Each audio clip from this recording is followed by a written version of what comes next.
What's up everyone, welcome to the video, and also happy spooky season. It's Halloween and we're here breaking down the Monday Night Football Showdown slate for DraftKings and FanDuel. We also have the Battle of Ohio, Cleveland Browns taking on the Cincinnati Bengals and what should be a decent game in Cleveland. We currently have a 45.5 point over under, which I believe opened around 47. That has fell off a little bit, obviously, at the news with no Jamar Chase.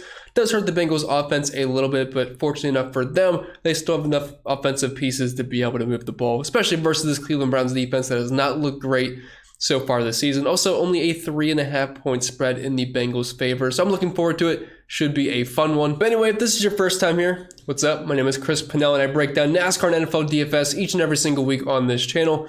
And specifically for these showdown videos, what I like to do is go position by position, kind of break down how I plan to approach each position on this slate for tournaments. And then we'll build a lineup together, more so for a single entry build. And then at the end, I'll run my optimizer with my projections and ownership projections to see who's popping the most as of right now, the night before the slate. If that sounds good to you, you can do one small thing in return for me. That's leaving a like on the video, subscribe on the channel if you are new, and feel free to leave a comment down below saying whatever you want to say, or if you want to say something about me wearing lipstick, well, you are free to do just that because I cannot stop you. And as always, we will start with the quarterback position. And really quick, if you do want access to the sheets that I show you guys for free on YouTube, link is down below in the description for that. And there's a lot more that goes to it. Projections, optimizer, ownership projections for all sports, not just the NFL. I do cover NBA each and every single day, although I don't post videos over on YouTube, but everything is updated throughout the day for all sports if you want to check that out, all at a pretty fair price point. Anyway, let's talk some quarterbacks here, and really only one good quarterback, Jacoby Brissett. He's been all right at times, but definitely does not have the upside a guy like Joe Burrow has. He comes in at $11,400, $17,000 on FanDuel, the most expensive player on both slates here, on both sites, I should say. And it's going to be hard to avoid him. I mean, I don't see a reason why you wouldn't want to play Joe Burrow. Projection-wise, he's going to be just about at the top of the list. I think I do have him as the highest projected player here. I know T. Higgins is pretty high for me, and also Nick Chubb and Joe Mixon, but I do think Joe Burrow does edge them out just a little bit in that category. Look at the numbers on the season for Joe Burrow, nearly 300 passing yards per game, over 2 passing touchdowns, throw the ball 35 times per game.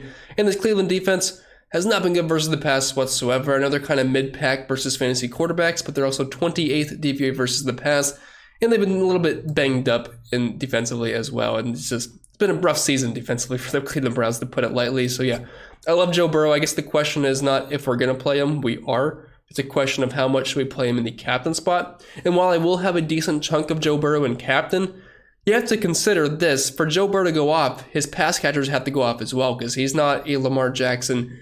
He is not a Josh Allen where he can get there by himself on the ground, or just most recently, I believe last Monday, we had Justin Fields, who was able to do a lot of damage on the ground himself, and that's why he was very viable as a captain. Joe Burrow, yes, he can put up a ton of points, but if he does, that means a guy like T. Higgins is going to go off, or a guy like Tyler Boyd. Obviously, no Jamar Chase is going to hurt his ceiling. I did not mention that, but T. Higgins is a fine replacement as the wide receiver 1 alpha dog. He's a former first-round pick. He can still get the job done versus this Cleveland secondary. So yes, like I said, lots of Burrow, but keep in mind, for him to go off, that means one of his pass catchers is going to go off. I think it makes more sense to put them as your captain in tournaments. Then Jacoby Brissett, $9,200. I am fine considering him just because he's a cheap quarterback on a showdown slate, and projection-wise, he's going to be fine. He's going to pop into optimals, but I'm not going to completely force him in my lineups.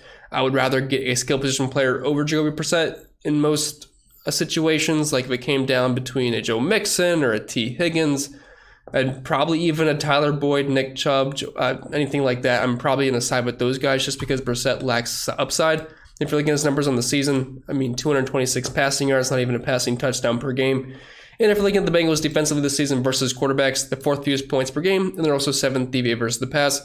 And the Browns just want to run the football. They want a ton of Nick Chubb. They want a ton of Kareem Hunt, and that's what they're going to do. That's what they're going to try to do. We'll see if it works. But Brissett, fine because of the price point, but I'm not going on a way to jam him in a ton of lineups. And moving over to our lineup, I'm not going to do anything too crazy here, just plugging Joe Burrow in the flex spot. And the reason I like that, for reasons already mentioned, but you can save so much money, and it's a much more balanced build because Burrow in the captain spot, I believe he is, what is he? He's $17,000, but you can get T. Higgins for $5,000 less. You can get Tyler Boyd for like $7,000 less. So it's just a much more balanced build, and I think it looks a lot better. So just plugging in Joe Burrow, and we're going to move on to the running back position. And we'll start with the Browns group here first, which is a 2-man show and probably the 2 best man show in football. Nick Chubb at $10,400, and then Kareem Hunt about half the price tag here at $5,600. Pretty much a 50-50 split here as far as snap count's concerned. Nick Chubb, he's obviously the alpha dog here. He's going to be the one that's going to get the most touches and arguably the best pure runner in all of football. I mean, the guy just absolutely kills it year in, year out. Nearly 6 yards per carry this season, over a rushing touchdown, 18 carries per game, over 100 rushing yards. The only drawback for him is he does not offer you pretty much anything in the passing game. So if the Browns aren't winning and they can't control the clock and they're down a couple of scores, that's when you get in trouble playing Nick Chubb, because what they want to do is just play power football, get him in zone, and he can certainly take advantage of that. Just the problem is when they do fall behind. But playing at home here, Monday Night Football, they always seem to play the Bengals really well, and no Jamar Chase does hurt the Bengals offense a little bit. And it's only a 3.5 point spread in Vegas, so I do think this game should be somewhat close. So yeah, I'd like Nick Chubb, although the thing is, everyone's going to be very heavy on the Bengals, and I'm not sure they're going to be able to use Nick Chubb as the expensive run back option, because I do imagine Joe Mixon will be higher owned than Nick Chubb here because he's on the better offense. He gets similar volume, obviously not as good of a running back, but more involved in the passing game, and the Browns have just been awful defensively versus the run this year. So if Nick Chubb's going to have somewhat lower ownership, I mean, that makes sense in tournaments, especially if they can get around the goal line, because he can always plunge it in. So I do like Nick Chubb. It's just a matter of being able to afford him. And then for Kareem Hunt, he offers you a little bit more pass catching upside, although this season we're talking an 8.5% target share for Kareem Hunt compared to 6% for Nick Chubb. So it really hasn't been too much of a difference. It's just Jacoby Brissett not really utilizing his running backs in the passing game as much as we saw Baker Mayfield do in seasons past. So both guys are fine, but really if you're in a pinch, I think Kareem Hunt makes more sense value-wise, but Nick Chubb does have slate breaking upside, so you always have to have exposure in tournaments. But the Bengals have been pretty tough on running backs this year, allowing the second fewest points per game to the position. But they have yet to face the Cleveland Browns offense that likes to run the football with Nick Chubb, so that could obviously change. And then for the Bengals, we have, I mean, it's a two-man show as far as snaps are concerned, but Joe Mixon's the main guy here. 70-30 split as far as the snaps have been the past few weeks. Joe Mixon here sitting at $9,400. Then Samaje Perine at $4,800. But as you can see, there's one guy that dominates the touches. Perine, he's just a bit too expensive for me. Yes, he'll see a couple targets here and there and a few carries, but I don't think he's worth nearly $5,000. I would much rather get the Kareem Hunt, who has the at least chance to see double-digit opportunity, which is what he's doing on average, 2 targets per game and just about 10 carries.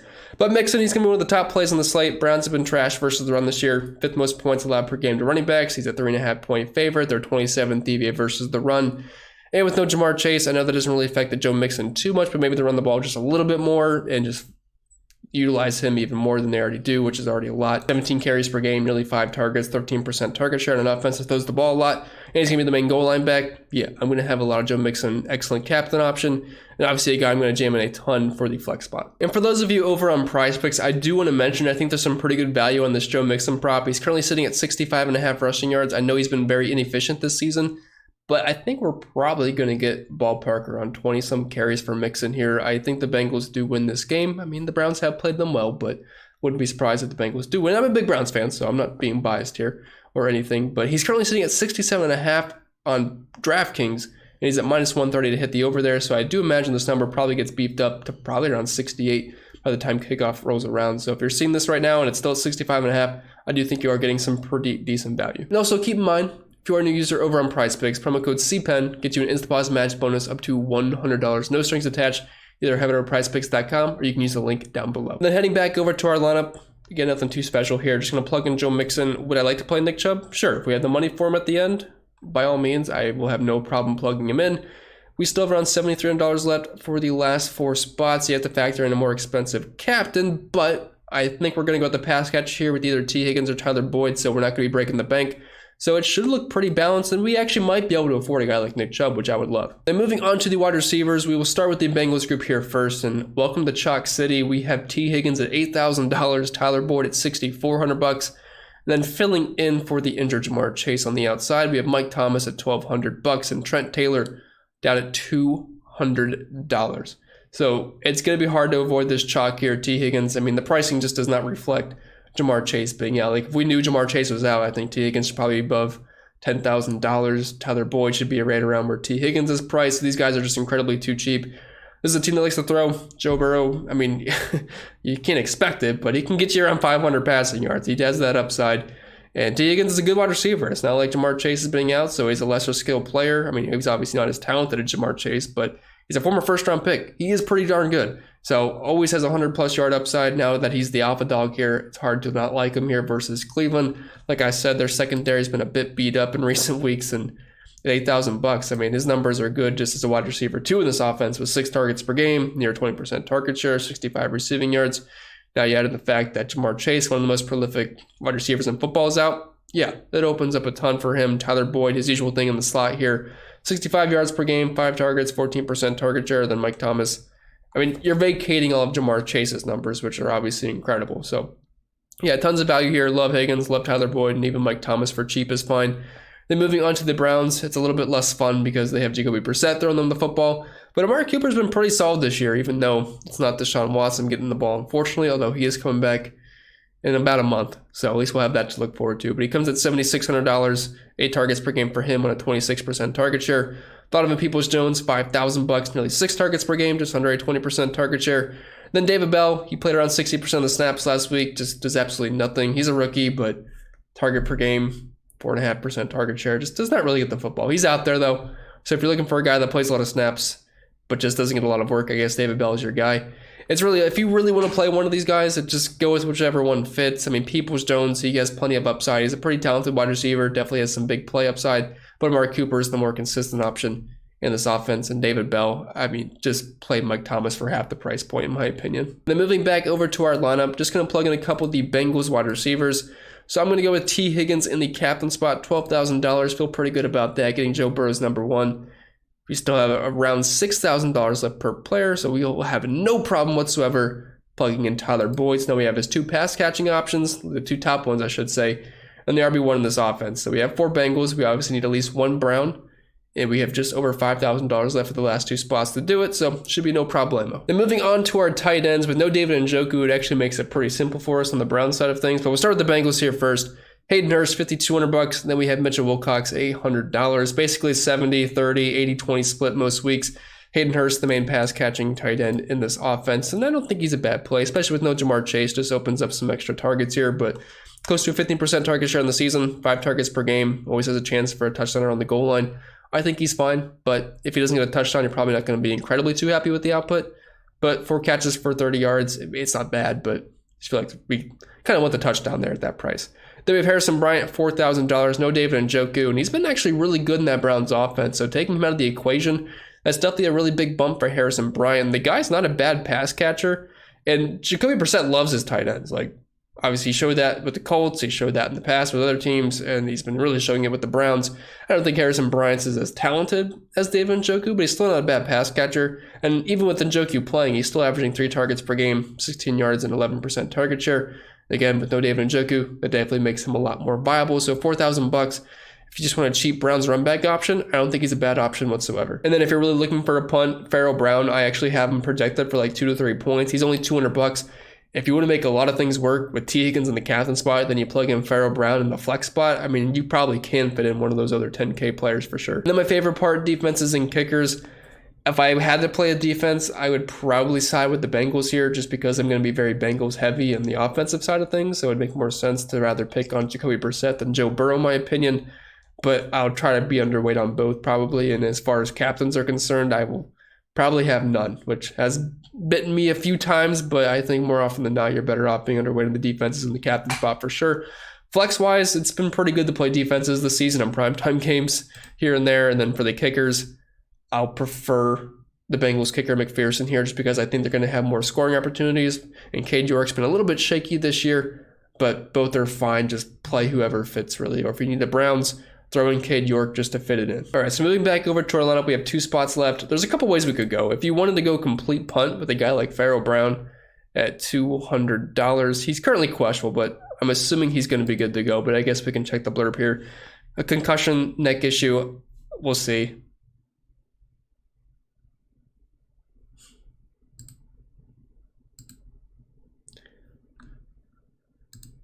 But anyway, moving on to our lineup, there's a couple ways we can go. We could go balance with like 2 5K guys, or we could try to go punt and a stud. Like if you wanted to play Nick Chubb, you could actually go that Pharaoh Brown route at $200. I know he is currently questionable. If he happens to be out, you could look at a guy like, I believe it's Forrestall is the other option for Cleveland, but I'm assuming Pharaoh Brown plays. But just keep that in mind if he doesn't. If you wanted to go maybe a little bit more balanced. I'm not saying Mike Thomas is the most balanced route, but I'd say he's a little bit more consistent of an option. I think we can trust in a guy like Pharaoh Brown in the slate. That still allows you to get a guy like Jacoby Brissett in, or an Amari Cooper, or if you wanted to go that mid-range route with a guy like a Hayden Hurst, and you could plug in a Kareem Hunt or Donovan Peoples-Jones. A couple ways you can go, but please don't copy and paste the lineup you see on YouTube. Think for yourself. Just use that for entertainment purposes. I'm just trying to see what fits the best. And like I mentioned earlier, I'm doing it on the optimizer here to see what's popping the most. Don't currently have the ownership projections posted. Those will be there in the morning. But if you do want access to those, links down below in the description. And you can build your own lineups and export them right to DraftKings. But just going to raw dog this year. No settings, no groups, nothing like that. But if you are someone that does seriously play 150 lineups every single slate, got to make sure those are set up so your lineups are highly correlated. Now, it looks like we got our 152 crunch here, so let's just see who's popping as of right now. And the first lineup that does pop up is a T Higgins captain, and it's actually one of the lineups that we were looking at, so not too surprised about that. But looking at the left here with the usage, tons of Burrow, tons of Mixon, tons of Boyd, tons of Higgins. Well, that's a lot of Higgins in the captain spot, but I get it at that price point. Wide receiver one of the Bengals, that's a ton of value there. Nick Chubb is our highest owned Brown here. Projection-wise, that makes sense. He's definitely their highest projected guy. But yeah, not really too surprised at who's popping here. But again, you got to play with their own exposures. Don't just copy and paste these because I have not put any settings in, so these lineups probably aren't that good. But with that being said, that's all I got for you guys this week. If you did enjoy, make sure you leave a like down below and subscribe to the channel if you haven't yet already. And I wish you all the best of luck, and go Browns.